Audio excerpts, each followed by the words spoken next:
Hey, Bill O'Reilly here. Welcome to the No Spin News, Monday, March 30th, 2026. Stand up for your country.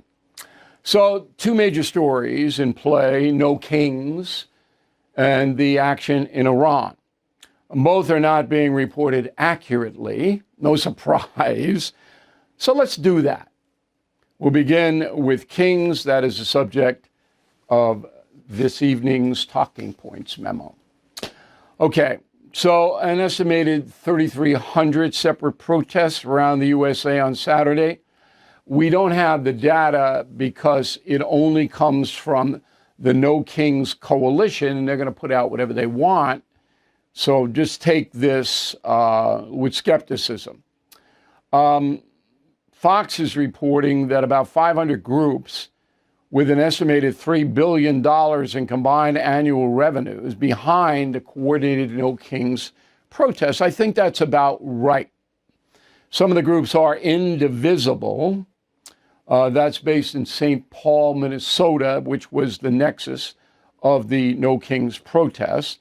Open Society Foundation, George Soros. People's Forum, that's Singham, the Chinese guy we've been telling you about.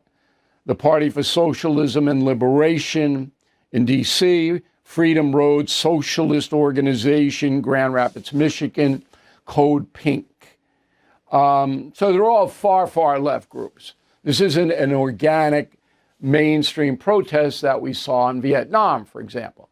These are activists, progressive activists, and they're very, very well funded. Okay, millions, tens of millions of dollars pouring in there to get people organized, to get them out on the streets. But it's not unusual. And this is the missing piece. So 75 million Americans voted against Donald Trump in his second term. 75 million. That's a lot of folks. And they weren't voting, most of them, for Kamala Harris, who never demonstrated any kind of acumen at all or problem-solving ability. They were voting against Donald Trump. They don't like him.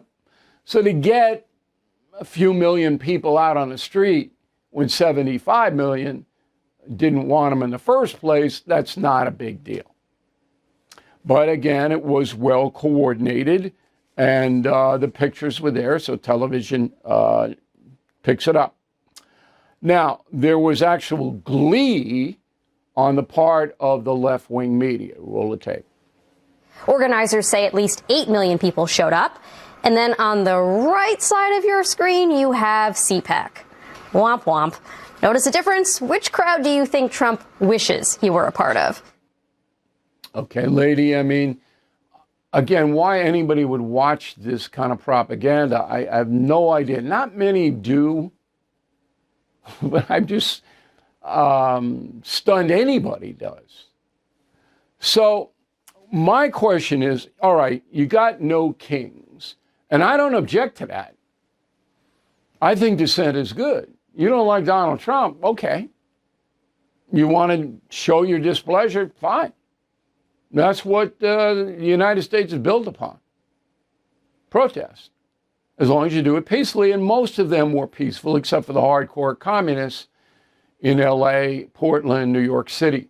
And these are anarchists. These want to blow up the whole system. But most people were reasonable out there, and I have no beef with them. But my question is, what are you protesting for? So we know you hate Trump, but what's your problem-solving ability? Here is the key. Let's just run down a few. So what would the No Kings protesters do about Iran trying to get a nuclear weapon? Simple question. What would they do? I would assume nothing, but that's just an assumption. I haven't heard one solution from any of those protesters about Iran trying to get a nuclear weapon. Okay. Number two, what would they do about immigration enforcement? So how many times, and we'll tell you later on in this broadcast, another horrible, horrible crime committed by a foreign national who's in this country illegally. Well, what would the No Kings protesters do about these people when they don't want any enforcement from ICE at all? No access. What would you do? How would you stop those kinds of crimes from being committed by people who shouldn't be in the country? Nothing comes forth. What'd you do about the war in Ukraine? You got a plan? How would you handle Putin? I don't know. Do you know? If you know, Bill at BillO'Reilly.com. Bill at BillO'Reilly.com. Two more. Food prices. What would the No Kings protesters do about bringing down price of food? What? And finally, health insurance premiums. Now there is a solution. Socialized medicine. Government runs everything. Government dictates who you can see as a doctor, what you get as far as treatment, and how much the treatment costs. That's what these protesters want.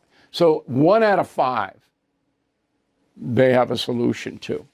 But generally speaking, all this is venting. We don't like Trump. We don't like Trump. We don't know how to solve the complicated problems. We're not really interested in doing that. We just don't want him. No kings. And that's the memo.